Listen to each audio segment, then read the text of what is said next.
Assalamualaikum warahmatullahi wabarakatuh. Alhamdulillah, alhamdulillah rabbil alamin. Wassalatu wassalamu ala asyrafil anbiya'i wal mursalin. Sayyidina habibina wa syafi'ina wa maulana Muhammadin sallallahu alaihi wasallam wa ala alihi wa ashabihi tabi'in wa tabi'in tabi'in wa man tabi'ahum bi ihsanin ila yaumiddin. Hasbunallah wa ni'mal wakil, ni'mal maula wa ni'mal nasir, la hawla wa la quwwata illa billahil aliyyil azim. Alhamdulillah wa syukurillah. Kembali mari kita memanjatkan puji dan syukur kehadirat Allah Subhanahu wa taala, serta tidak lupa untuk kembali mengirimkan salam dan taslim atas junjungan kita Nabiullah wa Rasulullah Muhammad sallallahu alaihi wasallam.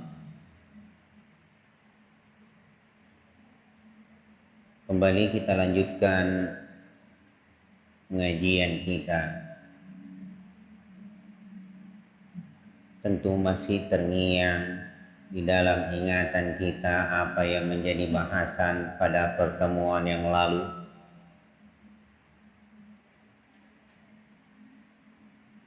Kalau boleh saya katakan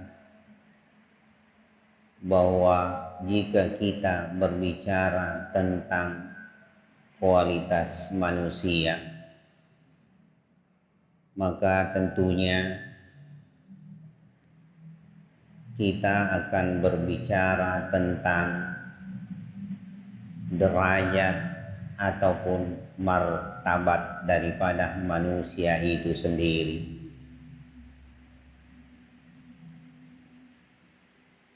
Ketika yang namanya manusia itu ada pada martabat, derajat ataupun kedudukan yang tinggi, atau setidaknya disebut ada pada kedudukan yang mulia, maka sesungguhnya itu dapat terjadi tidak lepas daripada rahmat ataupun pemberian anugerah dari Allah Subhanahu wa ta'ala. Sebagaimana pada bahasan yang lalu, bagaimana Allah mendudukkan nabi-nabinya pada kedudukan ataupun derajat yang tinggi, dimuliakan oleh Allah.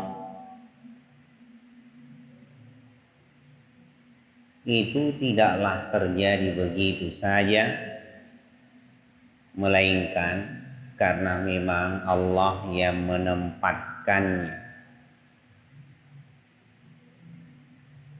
Pura makui taruna buang. Akan tetapi yang ingin kita ketahui, kita ingin belajar dari sisi kemuliaan itu.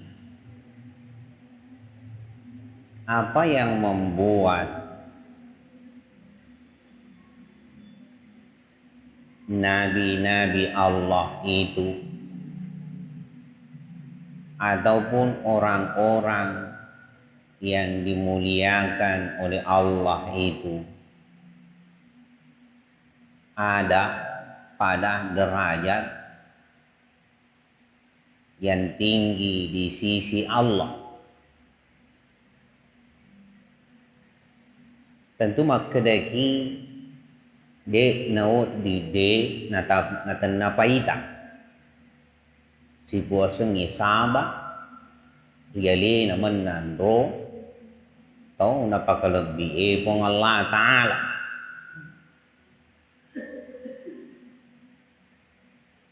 Sebagaimana telah saya sampaikan apa yang difirmankan oleh Allah Subhanahu wa taala. Allah mengatakan innahu kana siddiqan nabiyya wa rafa'nahu makanan aliyya. Itu di surah Maryam, bahwa dikisahkan oleh Allah dan diminta kepada Rasulnya Nabi kita yang besar Muhammad sallallahu alaihi wasallam untuk mengungkap kisah-kisah dari nabi-nabi yang ada sebelum, dan di situ terlihat gambaran bagaimana kedudukan, derajat yang namanya nabi-nabi Allah itu ada pada kedudukan yang mulia, derajat yang tinggi, kedudukan yang istimewa. Terlebih kedudukan itu ialah kedudukan yang ada di sisi Allah. Karena itu Allah menempatkannya pada tempat yang mulia, diangkat derajat, wa rafa'nahu makanan aliyya. Jadi diangkat derajatnya oleh Allah pada tempat yang tinggi, pada kedudukan yang mulia. Apa yang ada yang menjadi gambaran untuk kita orang-orang yang beriman, umat Rasulullah, terkhusus kepada Nabi kita, Nabi besar Muhammad sallallahu alaihi wasallam. Bagaimana kedudukan Rasulullah yang tidak dapat diragukan lagi, bukan hanya manusia yang meninggikan derajatnya, tetapi memang Allah yang menempatkannya pada derajat yang tinggi, pada kedudukan yang mulia.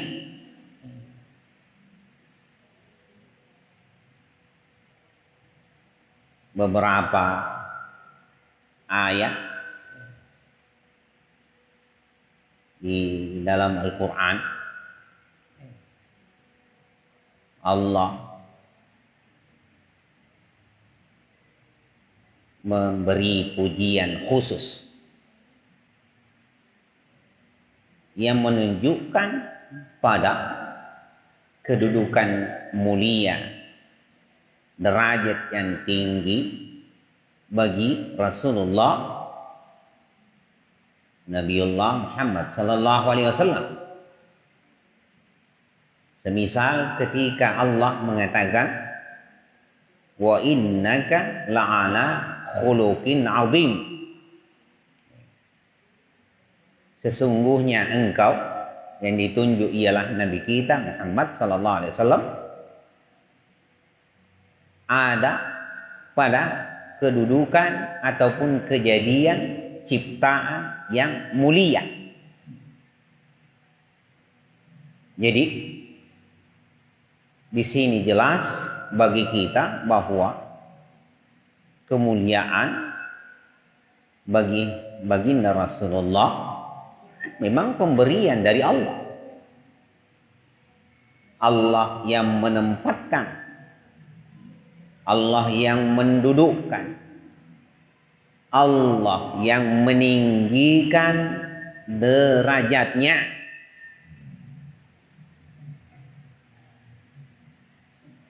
Tentu yang saya katakan tadi,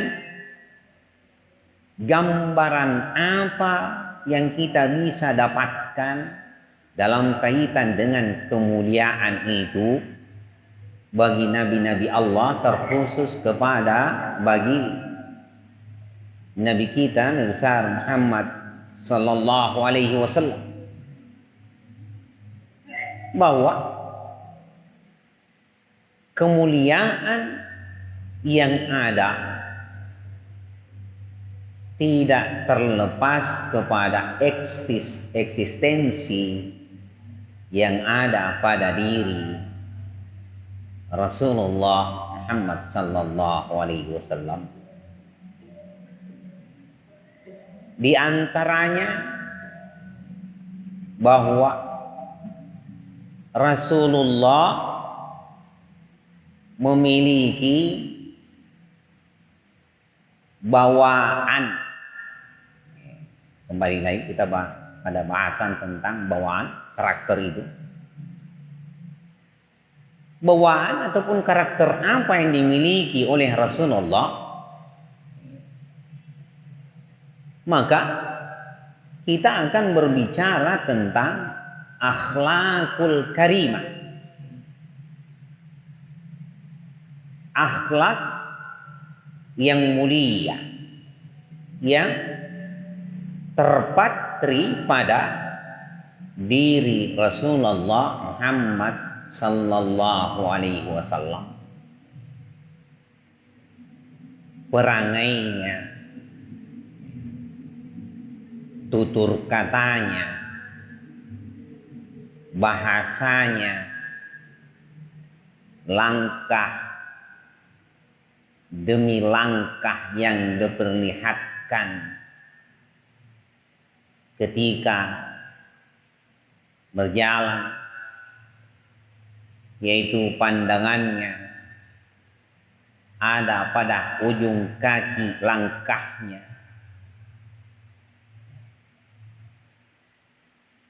Pendekatan dalam segala hal terpatri pada diri Rasulullah Muhammad sallallahu alaihi wasallam. Dan itu menggambarkan yang namanya sifat. Kita berbicara tentang sifat yang lalu sudah ada dalam pembahasan yang begitu panjang, bahwa ketika yang namanya sifat itu sudah menjadi milik baginya, maka tentunya tidak boleh tidak akan menjadi gambaran bagi diri ataupun dia sendiri siapa yang memiliki sifat itu. Dan saya katakan pada pengajian yang lalu, jika sifat ketinggian yang mendominasi, maka tidak boleh tidak akan muncul, akan terlihat, akan terpatri, tergambar yang namanya kemuliaan itu. Oke. Jadi mana samiman paitai, karena sesungguhnya yang namanya jasmaniya ini, watak kalimat nasata ini adalah gambaran ataupun patri daripada sifat yang ada pada rohaniya itu. Jadi saya katakan tidaklah tergambar bahwa jasmania itu dapat mempengaruhi yang namanya ruhaniyah. Tapi ruhaniyalah yang membentuk yang namanya jasmania itu. Jadi bagaimana sifat bawaan dari dalam? Makun itu paitai. Maku itu paitai. Dia nawa di dia na maku. Ya kungka tu pasala. Mesti maka dia tahu maku mitir. Di? Kenapa orang berkata begitu? Karena itu menyangkut bawaan ataupun sifat karakter yang ada pada diri orang itu. Jadi hadirin wal hadirat yang saya muliakan, yang saya katakan bahwa ketika yang namanya bawaan ruh, sifat yang lebih dominan ialah sifat ketinggian ataupun kemuliaan, maka tidak boleh tidak itu pun akan terpatri pada kenyataan ataupun pada jasmaniahnya. Kalau sifat kemuliaan yang ada mendominasi, yang menjadi bahasa yang lalu bahwa tidak boleh tidak sifat dari manusia itu ar-ruhul insanul ulwi, ketika itu yang bersemayam mendominasi diri manusia itu, maka tidak boleh tidak manusia itu akan terbawa pada kemuliaannya, pada kedudukannya, pada derajatnya, karena tidak boleh tidak. Itulah yang mengantarkan manusia untuk ada pada kemuliaan. Dan kemuliaan yang ada ialah kemuliaan di sisi Allah. Nah, kita ni tahu. Wah. Gelok patawai ya roya. Masa naman. Gelok pa ya royan. Yukuring kalingai wa berikada. Tidak ngomong, tidak banyak ngomong. Kalau ngomong seperlunya. Ngomong pun ngomong yang benar, bicara yang betul. Kalau dia bicara, dia selalu bicara tentang kebenaran. Tidak sekedar itu, terlihat memang pada dirinya bagaimana yang namanya ilmu yang dimiliki teraplikasi pada dirinya. Yang jelas membentuk akhlak pada diri, akhlak yang mulia, akhlakul karim. Kenapa bisa terbentuk yang namanya akhlak yang mulia? Ya karena dari dalam boleh laleng ya roh, biasanya lebih tiwi alit birengang kair ya lina, ya boleh kuiri anu mari dalam ya lina. Dalam arti memang bawaan rohani itu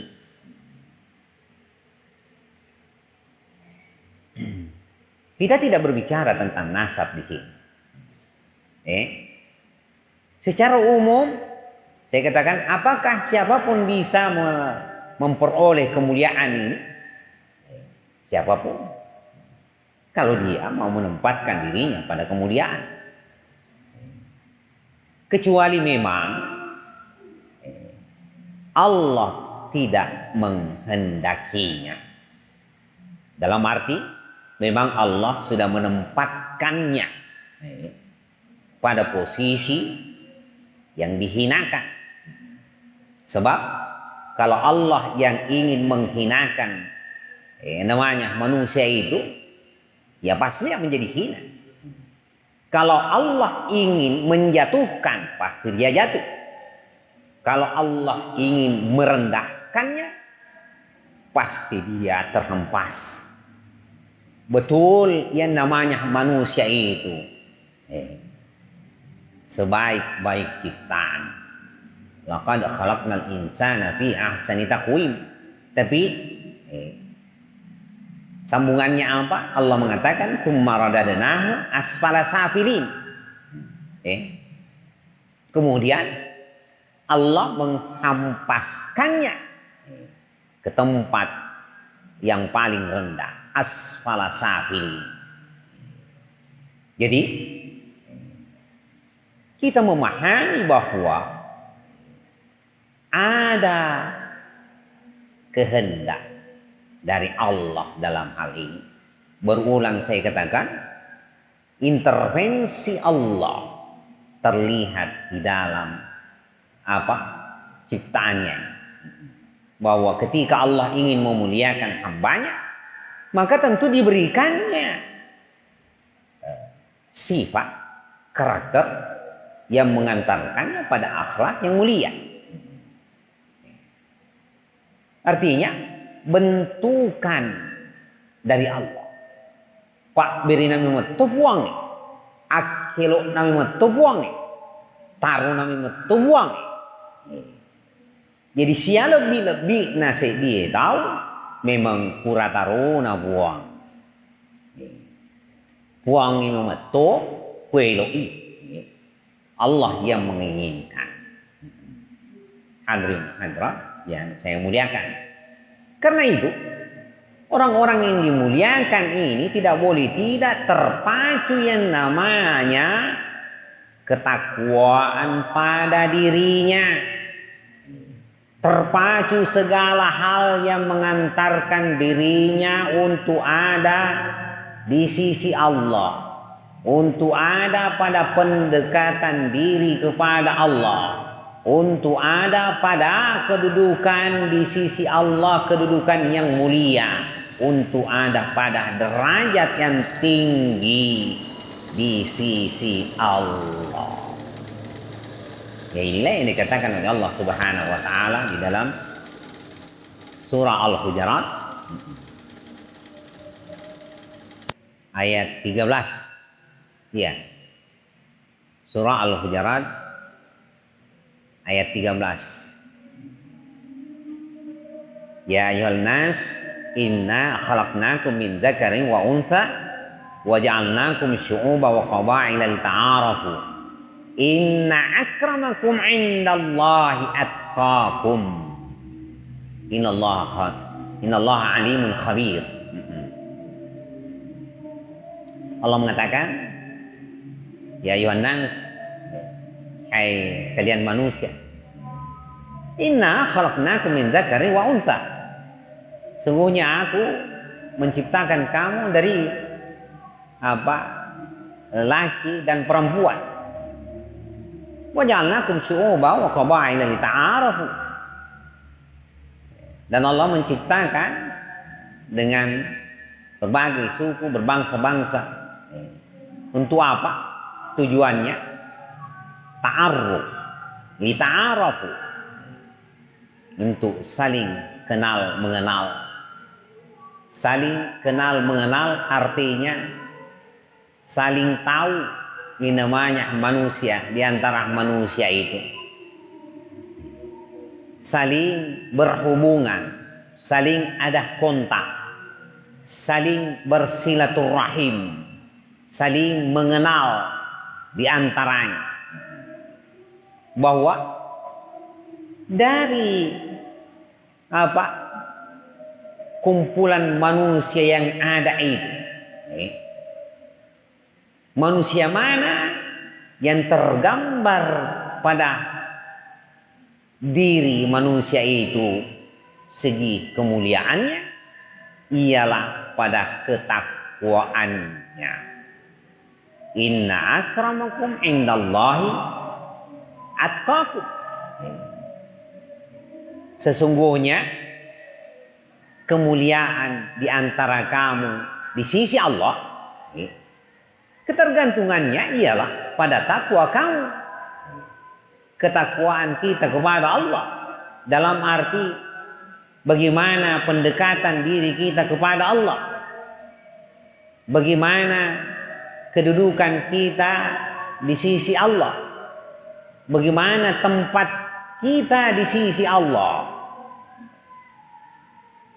Jadi jelas hadirin wa hadirat yang saya muliakan, bahwa dari sisi kemuliaan ketergantungannya ialah sejauh mana manusia itu ada pada kedekatannya, yakni kedekatannya pada Allah. Tentunya menjadi ukuran ialah sisi keimanan seseorang kepada Allah. Yang menjadi ukuran ialah apa yang ada pada diri yang paling dalam daripada manusia itu.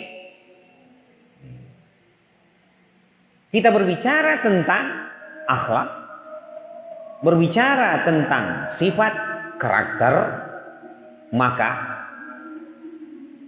tidak boleh tidak kita akan berkata bahwa itu adalah bawaan yang paling dalam daripada manusia itu sendiri. Atau kalau boleh saya katakan, itu adalah bawaan yang paling berarti dari sebutan manusia itu. Mana dia?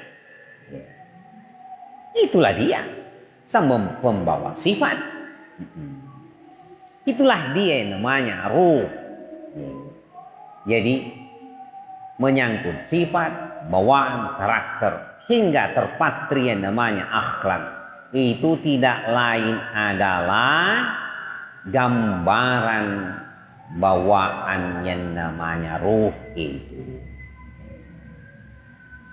Jadi kalau dia dikatakan manusia rendahan, manusia yang bejat, manusia yang apa, terserah mau dikatakan apa,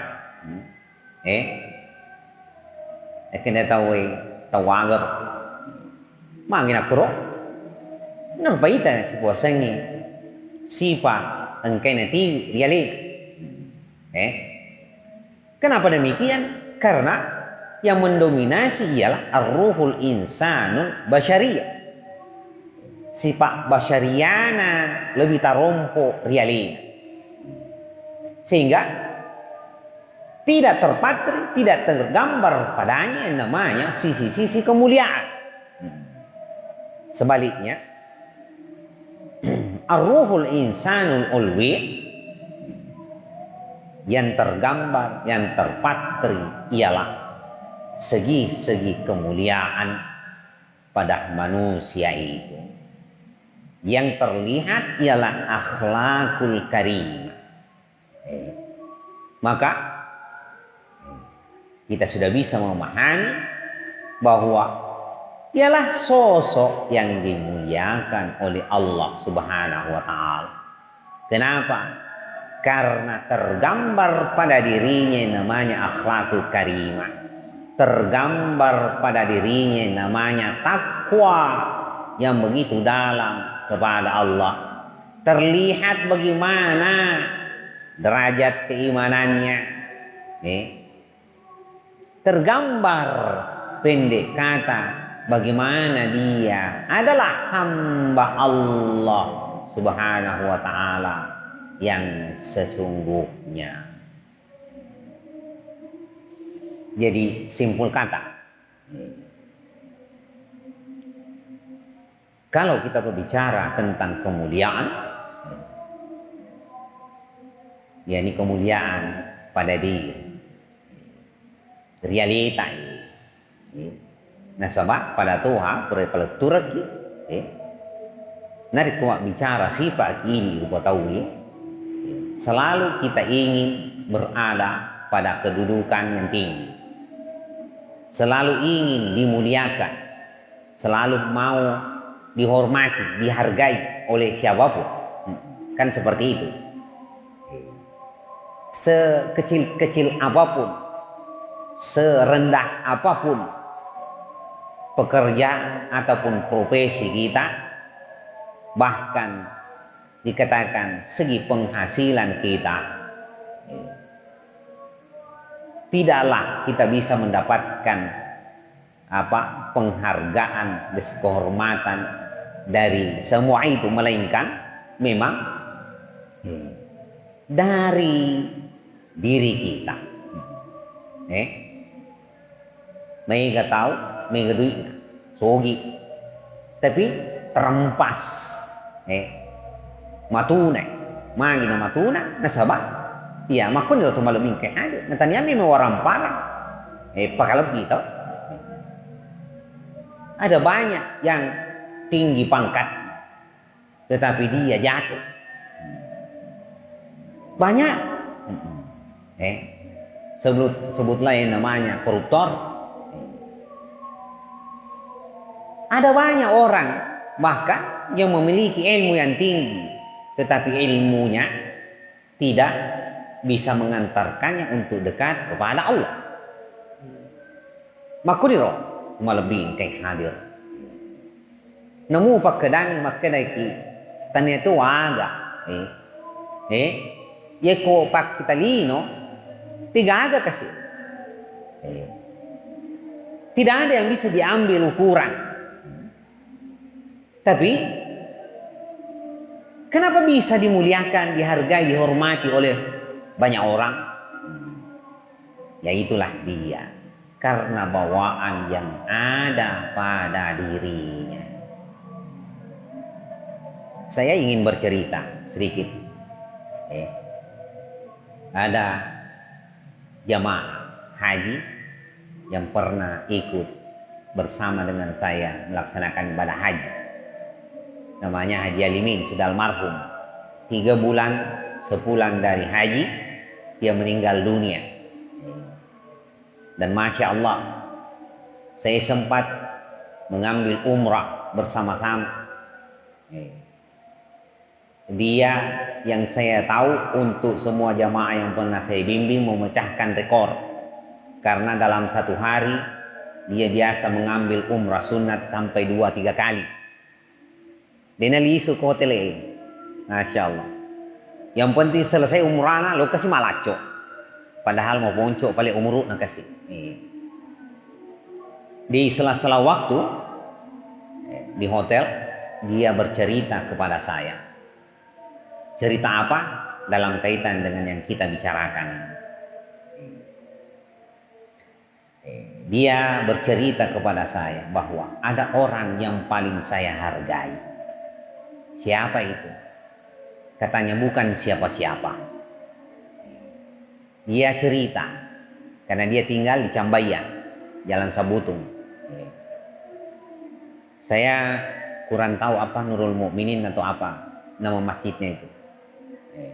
Yang sering dia tempati berjamaah. Ada penjaga masjid. Penjaga masjid ya. Tua-tua. Penjaga masjid yang selalu membersihkan masjid. Tapi bagi Haji Alimin ini bukan hal itu. Ada suatu saat yang mengagetkan dia. Sebelum subuh lebih cepat dia datang untuk melaksanakan sholat berjamaah subuh. Lalu didapatkan orang di dalam masjid yang duduk bersimpu dengan duduk bersila. Alalina mupa. Belum ada orang selain dia. Dia duduk bersila menghadap kiblat. Ini Haji Limin begitu mau masuk masjid, nih tayi lepot tahu. Agak hanaseng, tahu gak atau malaikat kayak? Matapak cahayai si diale. Nih tayo pakitannya Haji Limin.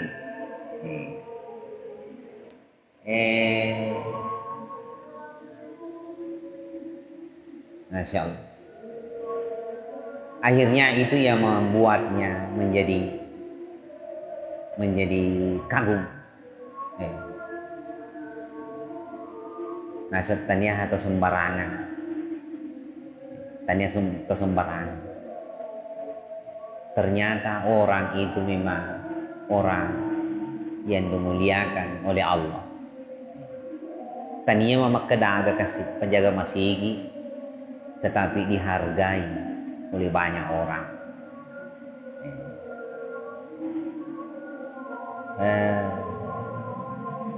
Kurang paham, mungkin tahun 2004 ya, sama kakak ipar saya mungkin. Si Waki di jalimi biasa, iya, jadi, iya betul. Saya bersama dengan kakak ipar. Jadi beliau itu cerita kepada saya bahwa ternyata yang namanya orang yang Allah ingin dimuliakan de natana ri pitangi ri buangi situasi nyalot biran engkai riadi agama tapak ya situasi cahaya atau malah bintang hadir.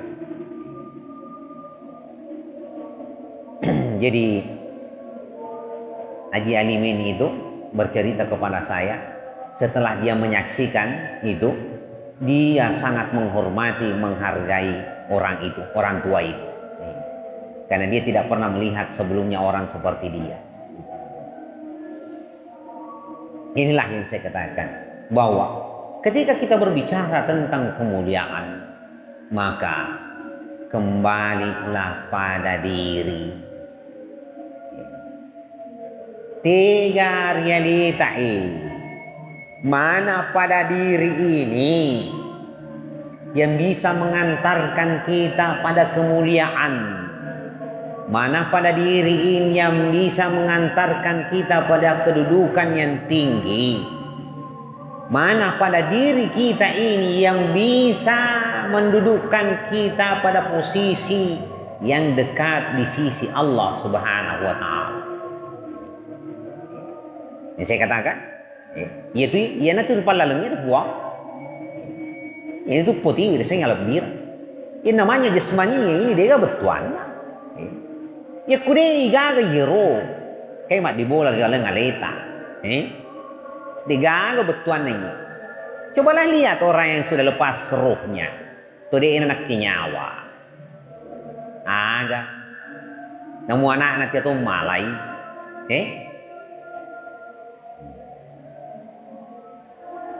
Ya Allah, berarti kita sudah bisa memahami yang namanya sumber kemuliaan itu, letak kemuliaan itu, sang pembawa kemuliaan itu, mana gerangan pada diri ini yang mengantarkan kita untuk mulia di sisi Allah, untuk ada pada kedudukan ataupun derajat yang tinggi di sisi Allah.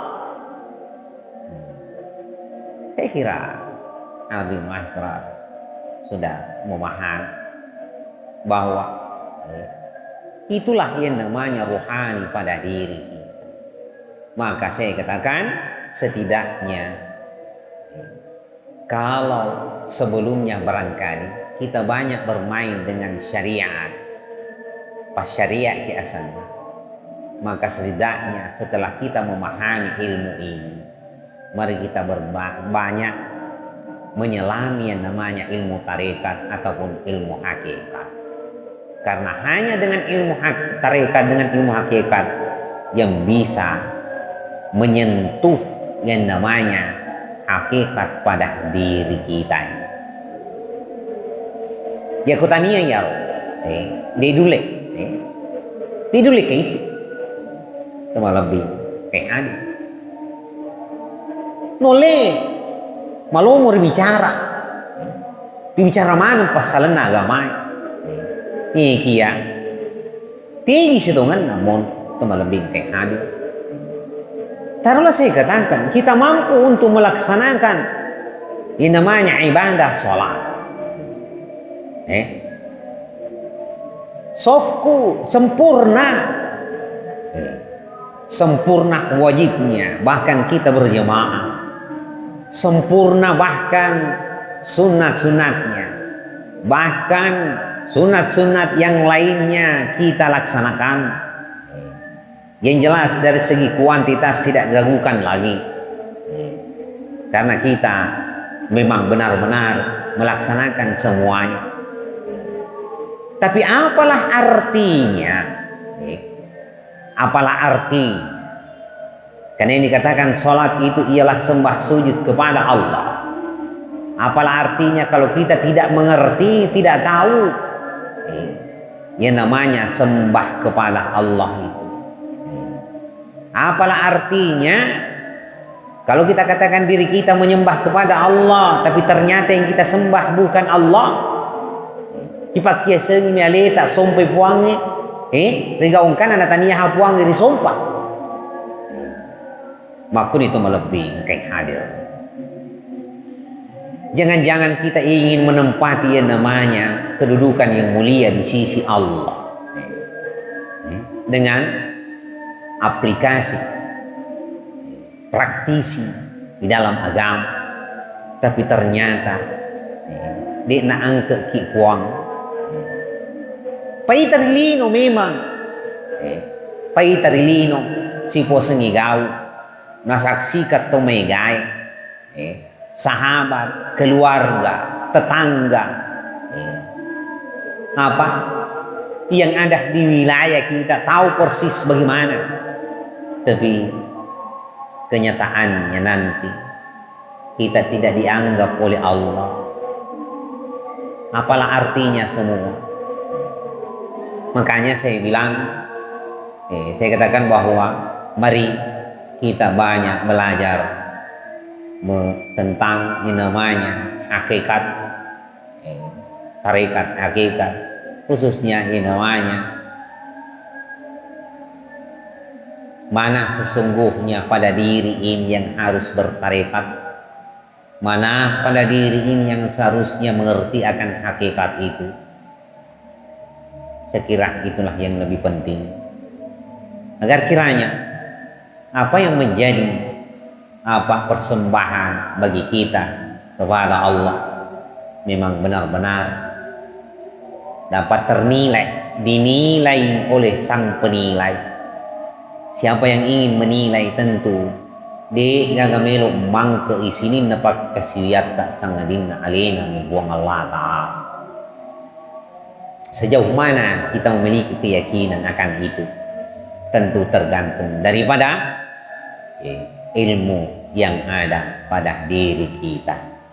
Apa yang kita kuasai tentang ilmu itu, maka disitulah letak kekuatan keyakinan kita. Pekungina masa realita maka dade di sempajak kupugau sempajang iya na tarimay buang. Iya syahada engkai upuada tongang imakada engkaka mapisak bitong-tongan dibuang. Puasa yang saya lakukan dengan penuh keyakinan bahwa ialah puasa yang diterima oleh Allah. Zakat yang saya keluarkan ialah zakat yang diterima oleh Allah. Haji yang saya laksanakan ialah haji yang mabrur, yang benar-benar diterima oleh Allah. Hingga pada akhirnya nanti di hari kemudian memang kita menyaksikan yang namanya serah terima itu. Kita menerima hasil daripada jerih payah kita selama kita hidup di dunia ini. Yang terakhir, ada banyak yang terjadi bahwa ketika mata memandang kepada sosok ataupun seseorang, tidak diragukan ibadah, tidak diragukan yang namanya sholat, mangin sebab paita tuh. Tapi juga banyak yang terjadi ketika menghadapi yang namanya sakaratul maut, maka dia tahu majirodi nawatin, padahal pas sempayang temasitin aja mah girodi ilo na ro di napakuro Hadirin hadirat yang saya muliakan. Apalah artinya saya katakan kita berzikir banyak, tidak berhenti berzikir, tetapi hanya di mulut saja. Al-khawatir di ujung hidup kita tidak mampu untuk mengucapkan zikir kepada Allah. Kita berharap untuk bisa mengucapkan kalimat la ilaha illallah di akhir hayat kita, tapi apalah artinya ketika kita ada di sakaratul maut, kita tidak mampu untuk mengucapkan kalimat la ilaha illallah. Naudzubillahi min dzalik. Sekira inilah yang dapat saya sampaikan sebagai pengajian. Mudah-mudahan apa yang saya sampaikan ada manfaat bagi kita semua, karena waktu juga yang membatasi kita. Insyaallah memang pasti dapat terutama pengajian kita. Akhir kalam, wallahu a'lam bishawab. Hadani Allah wa iyyakum ajma'in. Wassalamualaikum warahmatullahi wabarakatuh. Bismillahirrahmanirrahim. Subhanaka la ilma lana illa ma 'allamtana innaka antal alimul hakim. Allahumma rabbana zidna ilma warzuqna fahma. Allahumma faqihna fid din wa 'allimna ta'wil. Dawam bi subhanaka Allahumma tahiyyatun fiha salam wa alhamdulillahi rabbil alamin.